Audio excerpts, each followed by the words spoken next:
So you're with the boss. You guys have worked together for a while. Mm-hmm. You're riding front right, and you have about a 45-minute drive to the next meeting. Mm-hmm.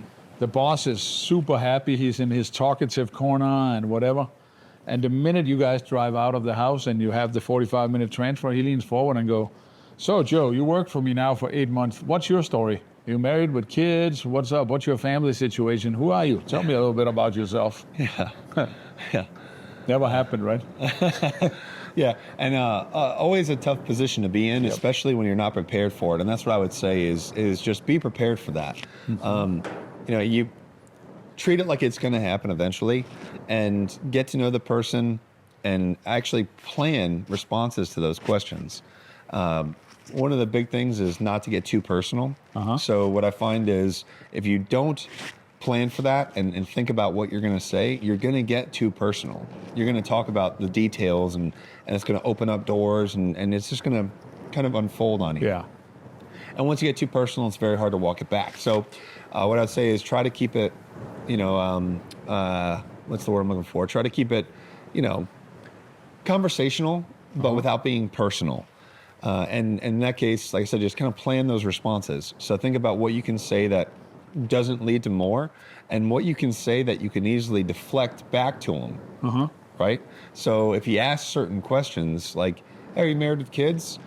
Ask that, or rather answer that, and then ask that question back. And obviously you know about them, but ask something about it back. Like, I've been together with my wife for about 13 years, but we've only been married for 3. Does that how it worked out with you and your wife? It's just something to throw back at him, and that way you get him talking more than you have to talk. Yeah, I think that's a good idea. One of the things I've seen people do that I will strongly tell everybody not to do is come up with some kind of a lie, and to not get too personal or whatever. Yeah.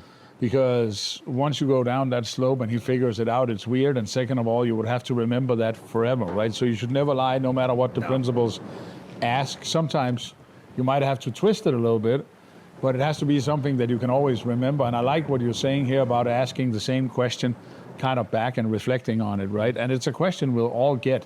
So it's something that we all have to kind of have some responses for. And I can't tell you what's right or wrong. Right. But I can tell you that if you get dragged into that conversation too many times, it gets weird. So you don't want to get dragged too deep into it. No. And I think a lot of people, especially newer agents, make the mistake because a lot of people think, oh, the guy is really interested in me. He thinks that I'm great or I'm cool or whatever. Yeah. And they try to build on that, and talk too much. Yeah. And, that method of asking a question based on what they asked is typically because that's an interest or a certain, motivation they have.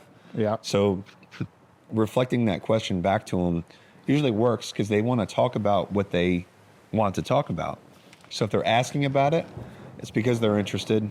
Yeah. And they'll usually talk more about it. So, I think that works pretty good. Absolutely. Another thing that has worked for me is most of our principals are invested in some kind of a school or college or whatever. They're very proud of where they went. Mm-hmm. So one of the things that worked for me was always going, my daughter is getting ready to go to college, and she's probably looking at this one. What do you think about the one you went to? And then they can go off forever on that. So that's a way of doing it as well. Yeah, good stuff. So, yeah. All right.